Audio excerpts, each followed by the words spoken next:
So some of the things I'd love to bring out in the sugya, which I think are, I'd say, they repeat themselves throughout Shas, and therefore they're worth taking note. We have the sugya, and first of all, the zooming out. So we have a sugya, Rabbi Hanina's Segal Lemeikat, and we have 5 kashas asked on him.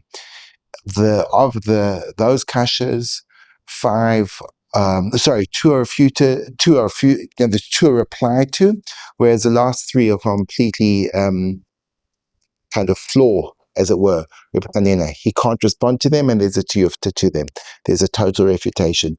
So the first thing is that in order to gain that level of perspective of the sugya, seeing, there's Rabbi Hanina, and then there's 5 kashas, and he defends himself against 2 of them, and yet the last 3 can't defend himself against. Once we start speaking about the sugya in those terms, what happens is the sugya leaves a page and starts to become part of something that I can play around with and think about. In other words, when does Gemara learning really begin? When you open up the sefer, that's when it begins? No. It's actually when you close it.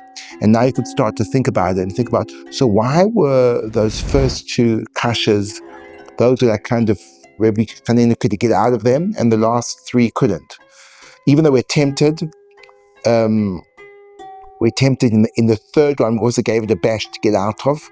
Didn't work. Why?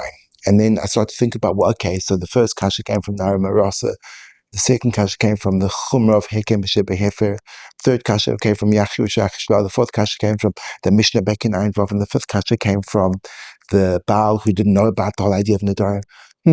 Now when I do that, I'm learning because the learning that I have is not in the book, it's in my mind. Tershib al Pez is in our heads and in our hearts. It's not on the page. So that's the first point. The second point is, when I'm able to get that space from the sugya, as it were, step out and start to evaluate it and start to play around with all the different components in my mind, I can start to think conceptually about what is this sugya about? What's it really about? What's Rav Hanina coming to say? So, Rabbi Hanina clearly, and let's go even make it more powerful than that. Rabbi Hanina didn't know the Mishnah on Ein Vav. He knew the Mishnah. He must have had a way of learning that Mishnah. How did he learn the Mishnah? The Gemara doesn't give us the chance to see what he said. It says tiyufta. Now, if you're asking a tiyufta from a brisa, we can say, look, the Amora didn't know that brisa. But a tiyufta from a Mishnah? The Amora knew every single Mishnah. How could Rabbi Hanina have overlooked that? He must have had an approach, which makes it even more astonishing.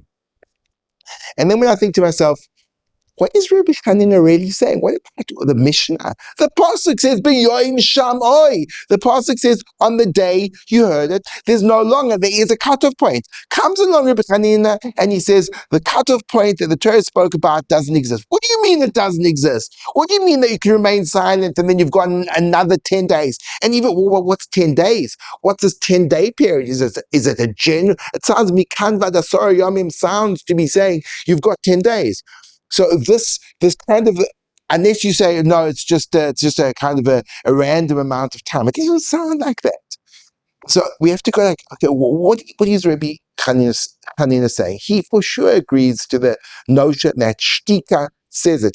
Shtika mekayemes and Shtika vatelis, even though he uses it to mean something else, but he agrees that there's such a thing as Shtika. He just says that this kind of shtika is not that. So it comes out that Rabbi Hanina is mekadesh to us a new kind of shtika, and in doing so, he limits the pasuk to a specific kind of shtika. And it seems to be that this is the way that Rabbi Hanina's reasoning works.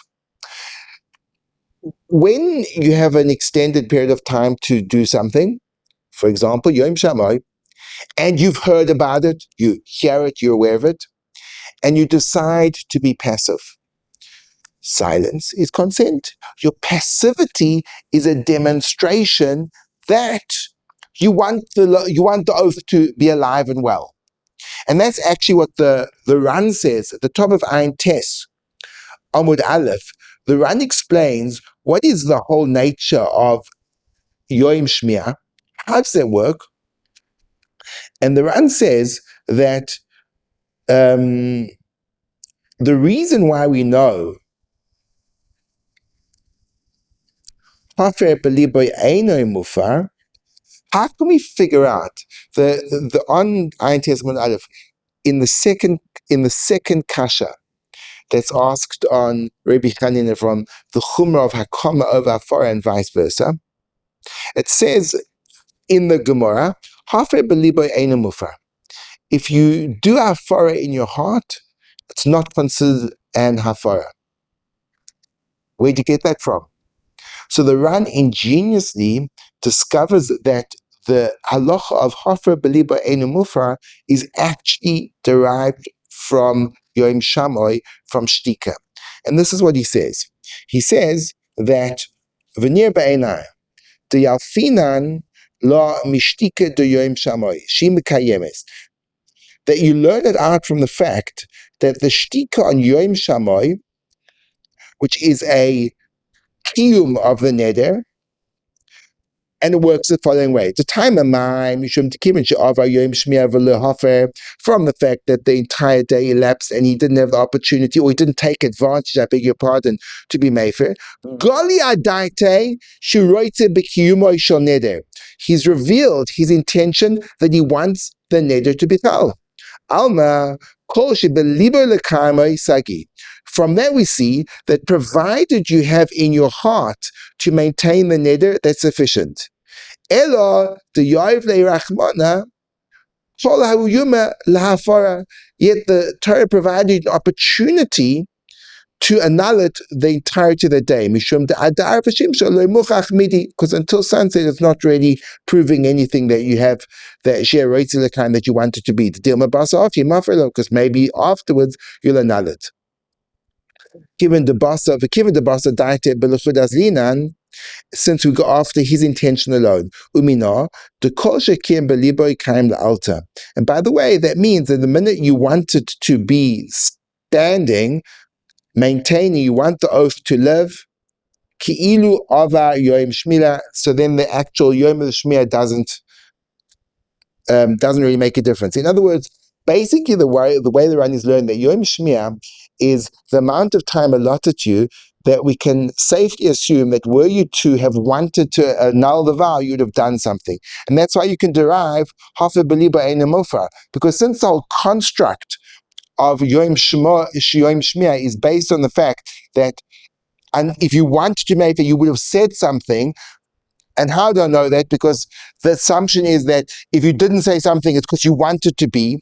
If it would be that Hafer beliba would be a thing, so you'd have no raya, you'd have no proof after the days elapsed to anything. From the fact that we see that after the days elapsed, it's proof you wanted the oath to be, then you can derive that if you do that for in your life, it does nothing. Now, another point, which is why you go back to the original Rabbi Hanina.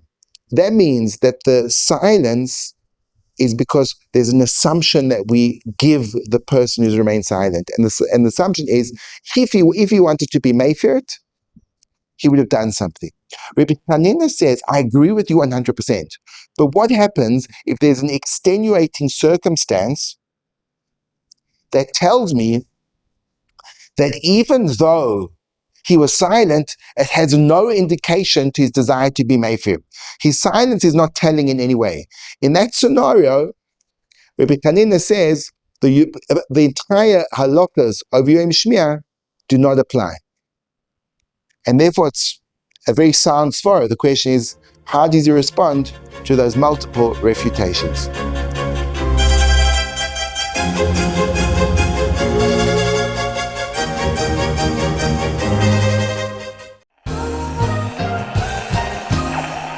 Come join me, Rabbi Segal, on the Soul Safari, a 5-day retreat in the heart of the African bush. Step away from the noise, routine, and distractions of everyday life and make a space to hear the quieter voice within. Through game drives, deep Torah insights, meaningful conversations, and evenings under the stars, we will reconnect with clarity, purpose, and perspective. Set in a beautiful luxury lodge, and this will be a chance to reset, reflect, and move forward. If you feel ready for something real, come join me. August 2nd to the 9th, 2026, Soul Safari.